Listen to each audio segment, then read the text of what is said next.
Hello மக்களே, welcome to Chennai astrology YouTube channel. இந்த வீடியோவில் கன்னி ராசிக்கு இந்த சனி பயிற்சி எப்படிப்பட்ட பலன்களை தரப்போகுது அப்படின்றதான் பார்க்க போகிறோம். வாங்க பார்க்கலாம்.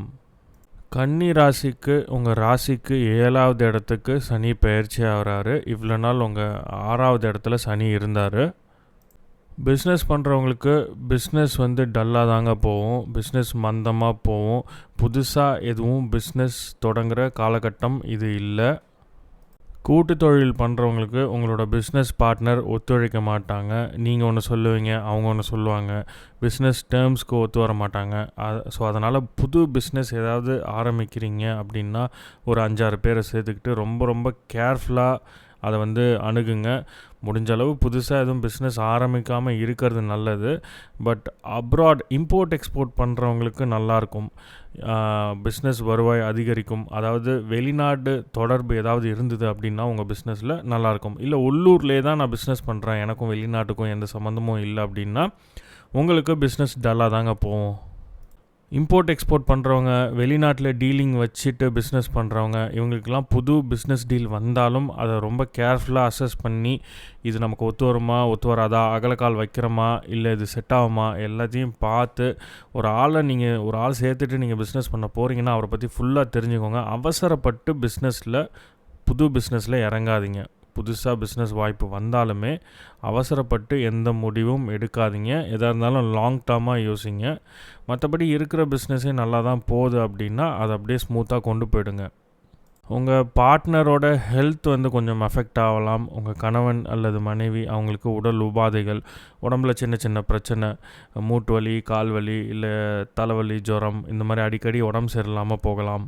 உங்கள் அப்பா அம்மாவுக்கும் உடம்பு சரியில்லாமல் போகலாம். ஏன்னா 7வது இடத்துலேருந்து 9வது இடத்த பார்க்குறாரு, அப்புறம் 4வது இடத்த பார்க்குறாரு. ஸோ உங்கள் அப்பா அம்மாவோட உடல்நிலையில் கவனம் அவசியம். அவங்கள கூட்டிகிட்டு போய் ஒரு மாஸ்டர் ஹெல்த் செக்கப் பண்ணி விட்டுருங்க. உங்களால் போக முடியலன்னா அவங்களே போய் எல்லா செக்கப்பையும் பண்ணி எல்லாம் கரெக்டாக இருக்கா அப்படின்னு ஒரு தடவை பார்த்துக்க சொல்லுங்கள். வீட்டில் வேலை செய்கிற மெய்டு, சர்வெண்ட் அவங்களோட கொஞ்சம் கேர்ஃபுல்லாக இருங்க. கொடுக்கல் வாங்கலாம் கொஞ்சம் கவனம் இருக்கட்டும். கரெக்டாக அவங்களுக்கு சேலரியை கொடுத்துருங்க. அண்டு என்ன அந்த மாதிரி வச்சுக்கோங்க. உத்தியோகத்தில் உங்களுக்கு கீழே இருக்கவங்கள்ட்டையும் கொஞ்சம் கவனமாக இருங்க. அவங்கக்கிட்டேயும் ரொம்ப ஹார்ஷாக பேசுகிறது, இதை நீங்கள் முடிச்சுட்டு தான் இன்றைக்கி வீட்டுக்கு போகணும், இல்லைனா வீட்டுக்கு போக முடியாது, அப்படிலாம் பண்ணாதீங்க. ரொம்ப சாஃப்டாக பேசுங்க, அவங்கள சாஃப்டாக அணுகுங்க. உங்களுக்கு கல்யாண வயசு ஆகிடுச்சு, நீங்கள் இன்னும் கல்யாணம் பண்ணிக்காமல் இருக்கீங்க அப்படின்னா உங்களை வீட்டில் பிடிச்சி கல்யாணம் பண்ணி வைக்க நிறையா சான்சஸ் இருக்குது. என்னடா அது கல்யாணம் ஆகிடும்னு சொல்கிறானே அப்படின்னு யோசிக்கிறீங்களா? அதாவது நீங்களாக விருப்பப்பட்டு கல்யாணத்துக்கு ஓகே சொல்லி பொண்ணோ பையனோ பாருங்கன்னு சொல்கிறது வேறு. வீட்டில் உங்களை கட்டாயப்படுத்தி உங்களை ஃபோர்ஸ் பண்ணி கல்யாணம் பண்ணி வைக்கிறது அப்படின்றது வேறு. ஸோ நான் 2வது சொன்னது தான் நடக்கிறதுக்கு சான்சஸ் இருக்குது.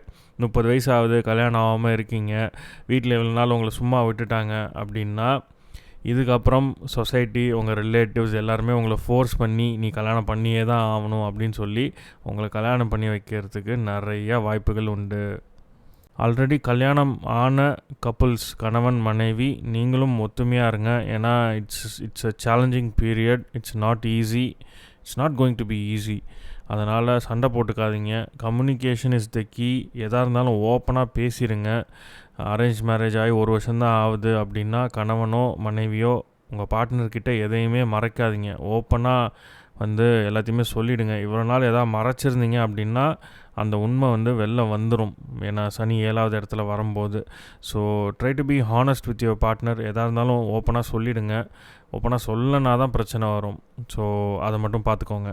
ஸோ உங்கள் மேலே சொசைட்டிலேருந்து ஒரு அழுத்தம் இருந்துகிட்டே இருக்கும். நான் சொன்னேன் இல்லையா, கல்யாணம் ஆகாமல் இருக்கீங்க அப்படின்னா இவ்வளோ நாள் சும்மா இருந்தவங்கலாம், என்னப்பா வயசாகிடுச்சு, கல்யாணம் பண்ணவே மாட்ற, பார்க்குறவங்களாம் கல்யாணம் பண்ண அப்படின்னு சொல்லி உங்கள் மேலே ஒரு ஸ்ட்ரெஸ்ஸு.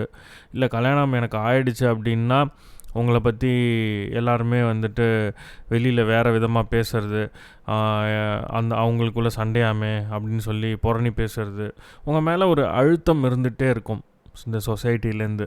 ஸோ அதை நீங்கள் தவிர்க்கவே முடியாது. எதை தவிர்க்கலாம் அப்படின்னா, பேசுகிறவங்க பேசிட்டு போட்டோம், அதை பற்றி நமக்கு என்ன கவலை அப்படின்னு சொல்லி ஸ்ட்ரெஸ் ஆகாதீங்க.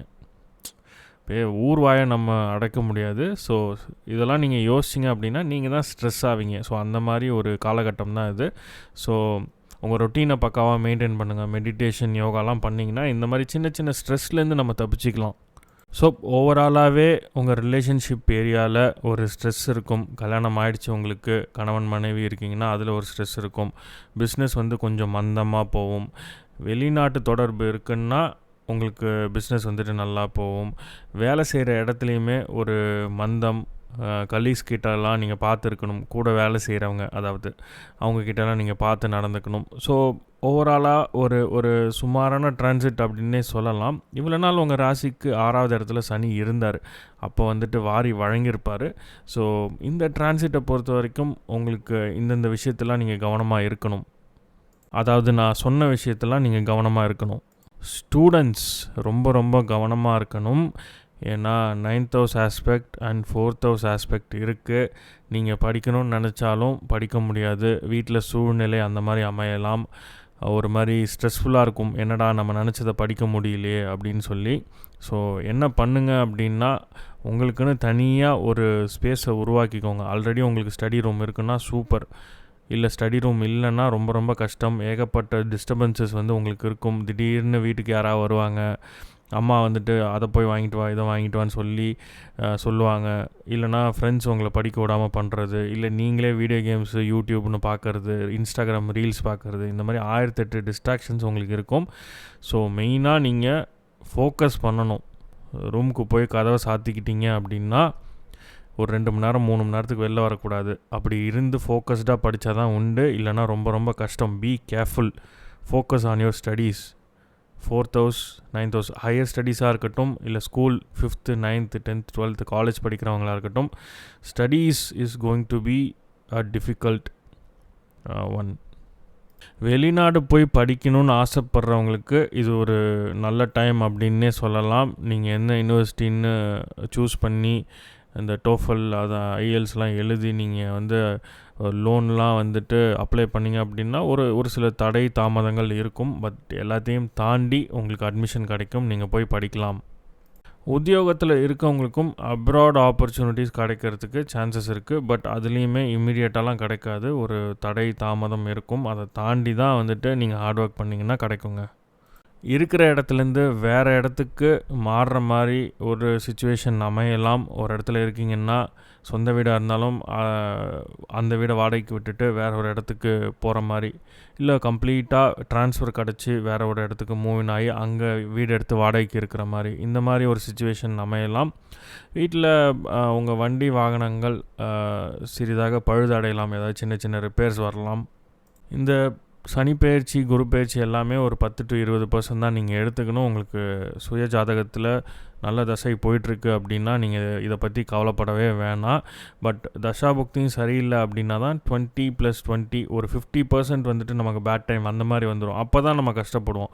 80% நமக்கு நல்ல டைம் இருக்குன்னா ஒரு 10% 20% வந்துட்டு டிரான்சிட் சரியில்லைன்னா அது ஒன்றும் பெருசாக நம்மளை அஃபெக்ட் பண்ணிட போகிறதில்ல. அதையும் நீங்கள் கவனத்தில் வச்சுக்கோங்க. ஸோ அவ்வளோதாங்க கன்னி ராசிக்கு. ஸோ பிஸ்னஸ் வந்து கொஞ்சம் டல்லாக தான் போகும். வேலை செய்கிற இடத்துலையும் ஒரு சில விஷயங்களை நீங்கள் கவனமாக இருக்கணும். உங்கள் கூட வேலை செய்கிறவங்க கிட்ட ஹெல்த்தில் நீங்கள் ரொம்ப ரொம்ப கவனம் செலுத்தணும். ஸ்ட்ரெஸ் ஆகாதீங்க. மெயினாக இந்த உலகம் என்ன சொன்னால் என்ன, சொசைட்டி என்ன சொன்னால் என்ன, நான் இப்படி தான் இருப்பேன் அப்படின்னு சொல்லி இருந்துட்டீங்க அப்படின்னா இந்த டிரான்சிட் ஒன்றுமே இல்லை. அப்படி இல்லாமல் இந்த சொசைட்டி கொடுக்குற ப்ரெஷரில் உங்களுக்கு வந்து ஸ்ட்ரெஸ் ஆவீங்க, ஹெல்த் இஷ்யூஸ் வரும். அதை மட்டும் கொஞ்சம் பார்த்துக்கோங்க. மற்றபடி நான் சொன்ன மாதிரி பார்ட்னர், உங்கள் கணவன் மனைவி, அவங்கக்கிட்டேயும் ஒரு ஓப்பன் ரிலேஷன்ஷிப்பை மெயின்டைன் பண்ணுங்கள். ஹானஸ்ட்டாக இருங்க. அவங்கக்கிட்ட எதையும் மறைக்காதீங்க. அப்படி இருந்துட்டிங்க அப்படின்னா இந்த டிரான்சிட்டை நீங்கள் ஈஸியாக கடந்து போயிடலாம். ஸோ அவ்வளோதாங்க. இந்த வீடியோ பிடிச்சிருந்தா லைக் பண்ணுங்கள், உங்கள் ஃப்ரெண்ட்ஸ் அண்ட் ஃபேமிலியோட ஷேர் பண்ணுங்கள். முக்கியமாக சேனலுக்கு சப்ஸ்கிரைப் பண்ணாதவங்க சப்ஸ்கிரைப் பண்ணுங்கள். உங்கள் சப்போர்ட் ரொம்ப ரொம்ப முக்கியம் சேனலுக்கு. மீண்டும் ஒரு வீடியோவில் உங்கள் எல்லாரையும் சந்திக்கிறேன். நன்றி, வணக்கம்.